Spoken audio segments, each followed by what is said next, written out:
नमस्कार, वंदे मातरम, भारत माता की जय। मैं सोनू सिंह यादव और अभी फिलहाल में हरियाणा में चुनाव हुआ और भाजपा जो है बहुमत से फिर से सत्ता में आ गई। मीडिया वाले कह रहे थे कि कांग्रेस सरकार बनाएगी, लेकिन भाजपा तीसरी बार फिर से सरकार बना लिए। आखिर ऐसा क्यों हो रहा है कि कांग्रेस पार्टी हार रही है और भाजपा दूसरी बार तीसरी बार हर स्टेट में सरकार बना रही है? इसका लोग जो है ना ऊपर ऊपर लोग जाते हैं। महंगाई, बेरोजगारी, टमाटर, प्याज, इस सब की बातें केवल होती है, लेकिन ये सब मायने नहीं रखता है उतना। ये जो चुनाव में जो वोटिंग हो रही है ना, जमीन पे इंसान के अंदर कुछ और सोच है। इस बात को पकड़ने की जरूरत है मीडिया वाले को। और हम लोग क्या सोचते हैं, मीडिया वाले चाहे जो जिसको ज्यादा समझ नहीं है पॉलिटिक्स में, केवल चुनाव लड़ना जानते हैं, वे लोग क्या सोचते हैं कि महंगाई बहुत है, बेरोजगारी भी है, क्योंकि भारत की आबादी बहुत ज्यादा है, तो बेरोजगारी, बेकारी तो यहाँ रहेगा ही सबसे ज्यादा। तो इन सब को मुद्दा बनाकर हम सरकार को घेरेंगे और हम सत्ता में आ जाएंगे, पब्लिक हमको चुन लेगी। ये जो है ना, ये मायने रखता है, ये भी मायने रखता है, लेकिन सबसे अधिक अगर मायने रखता है इलेक्शन में ना, तो वो मायने रखता है जनता का माहौल, जनता की थिंकिंग। पब्लिक क्या थिंकिंग कर रही है, जनता क्या सोच रही है, ये मायने रखता है। नस पकड़ने की जरूरत है, समाज के अंदर क्या चल रहा है, समझ गए? उसी के अनुसार आपको काम करना पड़ेगा। इसमें जितना रिसोर्स है, टैक्स से जितना पैसा आ रहा सरकार के पास, जीडीपी जो भारत का जितना है, उसके अनुसार सरकार डेवलपमेंट की काम करती है, विकास का काम करता है। उसके अनुसार किसी का भी सरकार रहेगा वो काम होगा। जितना सरकार का बजट है उसके अनुसार वो सड़कें बनाएगी, हॉस्पिटल बनाएंगे, कॉलेज खोलेगा, कल कारखाना चलेगा, रोजगार भी उसी के अनुसार अवसर मिलेगा, वो प्राइवेट सेक्टर में हो या गवर्नमेंट सेक्टर में हो। कांग्रेस की अपेक्षा भाजपा जो है गवर्नमेंट जॉब कम देती है, लेकिन कांग्रेस से ज्यादा प्राइवेट सेक्टर में भाजपा रोजगार देती है।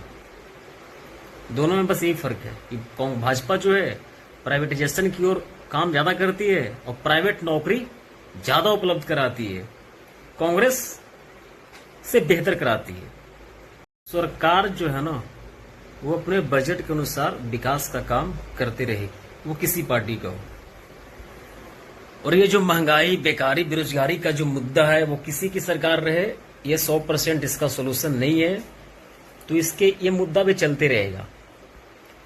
असल जो वोट पड़ता है वो इंसान का जो मेन जो वोट है ना, वो जनता क्या सोच रही है, जनता का थिंकिंग क्या है। कहा गया है ना कि बहादुर जनता जो है बहादुर नेता चुनता है, लालची समाज जो है लालची नेता चुनता है। तो समाज का जो भाव है, समाज की जो थिंकिंग है, उसके अनुसार वो वोट करता है। अभी इस देश में राष्ट्रवाद और हिंदुत्व, इसकी लहर है, ये सबको समझना पड़ेगा। जो इसका विरोध करेगा वो चुनाव नहीं जीत सकता है। इंसान के लिए आत्मसम्मान, स्वाभिमान भी बहुत मायने रखता है। भारत में 80% सनातनी है और आप सनातन के खिलाफ बयान देते हो, आप सनातन संस्कृति के खिलाफ अगर बयान देते हो, वो आपको लगता है कि हम सत्ता में आ जाएंगे, तो भाई ये आपकी बहुत बड़ा बेवकूफी है। आप सनातन समाज को जाति के नाम पे तोड़ो, किसी भी प्रकार तोड़ने का प्रयास करो और फिर सनातन समाज को आप गाली दो, उसके खिलाफ बोलोगे, तो सनातन समाज जाति के नाम पे चाहे टूट कर फूट कर आपको कुछ वोट कर देगा, लेकिन आप मेजोरिटी आपको नहीं मिलेगा। ये थोड़ा बहुत जो वोट भी आपको मिल रहा है ना, ये जाति के नाम पे टूटने की वजह से मिल रहा है। बात को समझो, आपको सनातन के हित में बोलना पड़ेगा। में आपको 35 सीट मिल गया, 34 सीट मिल गया, उसका सबसे बड़ा कारण पता है क्या है? जाट समाज ने आपको बढ़ चढ़कर वोट कर दिया, वरना उतना भी वोट नहीं मिलता आपको। आपको भारत में चुनाव जीतना है, भारत में चुनाव फाइट कर रहे हो, इस बात को समझो ना भाई। तो भारत में बहुमत जो है, जिसका बहुसंख्यक को आपको साथ लेकर चलोगे तभी सत्ता में आओगे। पता नहीं यार ये ओपोजिशन पार्टी वाले की क्या थिंकिंग है, एडवाइजर कौन है, क्या है, नहीं है, भगवान जाने। ये सैम पित्रोदा कांग्रेस का एडवाइजर है राहुल गांधी का। ये सैम पित्रोदा, सैम वैम जो है ना, ये सब सैम पीटर और जॉन जो है ना, यूरोप नहीं है भाई, अफ्रीका नहीं है, ये भारत है। इस बात को समझो सैम पित्रोदा जी। जहां भी कांग्रेस स्टेट में जीती भी है ना, तो वहां के लोकल जो नेता है ना, जो वहां का जो स्टेट का जो टीम है, उसकी वजह से जीती है। क्योंकि राहुल गांधी तो लेफ्ट विचारधारा को मानने लगे हैं, और फिर कभी कभी समय आता है तो जनेऊधारी बन जाते हैं, माथे पे चंदन लगाने लगते हैं, खुद को ब्राह्मण साबित करने लगते हैं, फिर जो है सो लेफ्ट की ओर चले जाते हैं। कांग्रेस 50-55 साल शासन भी किया है ना इस देश में, उसमें कांग्रेस लेफ्ट नहीं थी, कांग्रेस सेंटर राइट थी। वहां नेहरू जी से लेकर आपका 98 तक, नरसिम्हा राव तक, कांग्रेस पार्टी जो थी ना वो सेंटर राइट थी। सोनिया गांधी के बाद जो है कांग्रेस जो है लेफ्ट की ओर अग्रसर हो गई, और कारण देख लो आप क्या परिणाम है। कांग्रेस पार्टी जो थी ना, वो आइडियल किसको मानती है? महात्मा गांधी को। महात्मा गांधी पहले राजनीतिक व्यक्ति थे जिन्होंने रामराज की बात की है। कांग्रेस पार्टी के आइडियल महात्मा गांधी जो हैं, उन्होंने गौ माता को राष्ट्रीय पशु घोषित करने के लिए वकालत करते थे। सरदार पटेल और लाल बहादुर शास्त्री राष्ट्रवादी थे, घोर राष्ट्रवादी थे। इंदिरा गांधी भी घोर राष्ट्रवादी थी। इंदिरा गांधी बाद में कम्युनिस्टों के साथ मिल गई थी, लेकिन उनकी सोच भी सेंटर राइट था, सेंटर लेफ्ट नहीं था। नरसिम्हा राव तो लोग तो कहते ही हैं कि नरसिम्हा राव के जो है वो संघ का आदमी है, लोग उनके ऊपर आरोप भी लगाते थे। तो बात को समझो, ये किसी ओपोजिशन पार्टी की हार नहीं हो रही है, ये कांग्रेस की वैचारिक हार हो रही है। क्योंकि कांग्रेस की जो विचारधारा थी 1947 से लेकर 1995-96 तक, वो विचारधारा से कांग्रेस और लेफ्ट की ओर चला गया। कांग्रेस में बहुत बड़ा वर्ग पर जो वर्चस्व है ना, वो लेफ्टिस्टों का है, और कुछ माइनॉरिटी वोट बैंक का जो उनका पॉलिटिक्स है, मुस्लिम तुष्टीकरण का जो राजनीति उनका है, इसके वजह से कांग्रेस से हिंदू का वोट जो है दूर होता जा रहा है। कुछ लोग दे भी दे रहे हैं ना, वो जाति में बढ़कर आपको दे रहे हैं। ये आपका वैचारिक हार है। ऐसा नहीं कि भाजपा बहुत विकास कर दिया, चाहे भाजपा ने हिंदुओं के लिए बहुत काम कर दिया, ऐसा कुछ नहीं है।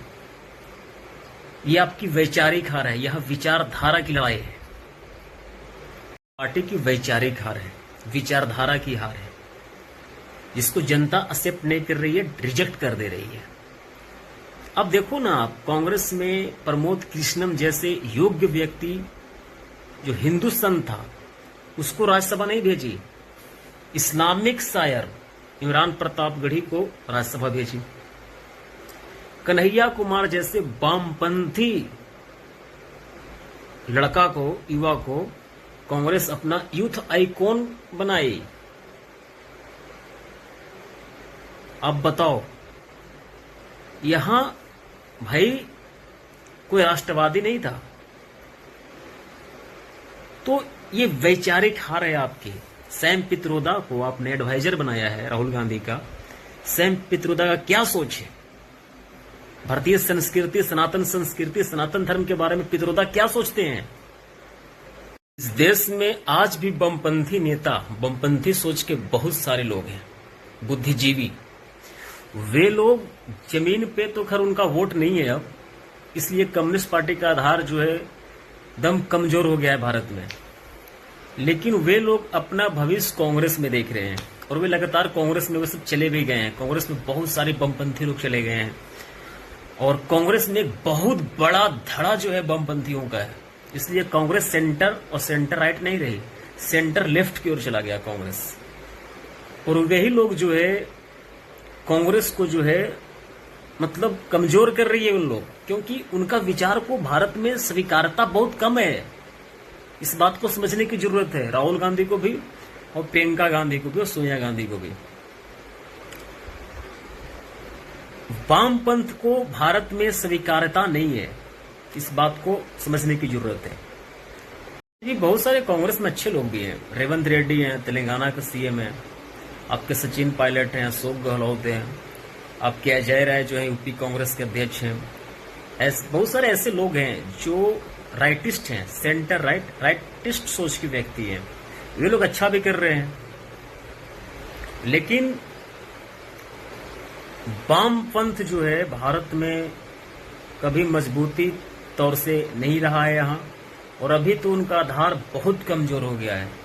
और आप ये वामपंथ के विचारधारा को लेकर अगर आप चाहोगे कि दिल्ली तक पहुंच जाए, सत्ता में पहुंच जाए, तो मुझे नहीं लगता कि ऐसा संभव है। क्योंकि भारत जो है सांस्कृतिक राष्ट्र है और यहाँ सांस्कृतिक राष्ट्रवाद की जो बात करेगा वही देश पे राज करेगा, ये स्पष्ट है। और कांग्रेस भी राज करी तो वो भी राष्ट्रवादियों के साथ। कांग्रेस की वैचारिक हार है और भाजपा का वैचारिक जीत है। ऐसा नहीं है कि भाजपा ने बहुत ज्यादा काम किया, ऐसा कुछ नहीं है। काम जो पहले होता था आज भी वही हो रहा है। 19-20 का फर्क होता है और आगे किसी की सरकार भी बनेगी तो 19-20 का फर्क रहेगा। लेकिन विचारधारा बहुत बड़ा मायने रखता है, बहुत ज्यादा मायने रखता है, और विचारधारा ही समाज को प्रभावित करता है। जैसा विचारधारा का सरकार रहेगा, समाज में उस तरह का विचारधारा के लोग ज्यादा मिलेंगे, प्रभाव पड़ता है सरकार से। तो ये वैचारिक जीत है भाजपा का। और मुझे भी स्पष्ट मानना है, मेरा भी स्पष्ट मानना है, जो भारतीय संस्कृति को सपोर्ट करेगा, समर्थन करेगा, मैं तो व्यक्तिगत तौर पर उसी को समर्थन करता हूं। वंदे मातरम, भारत माता की जय।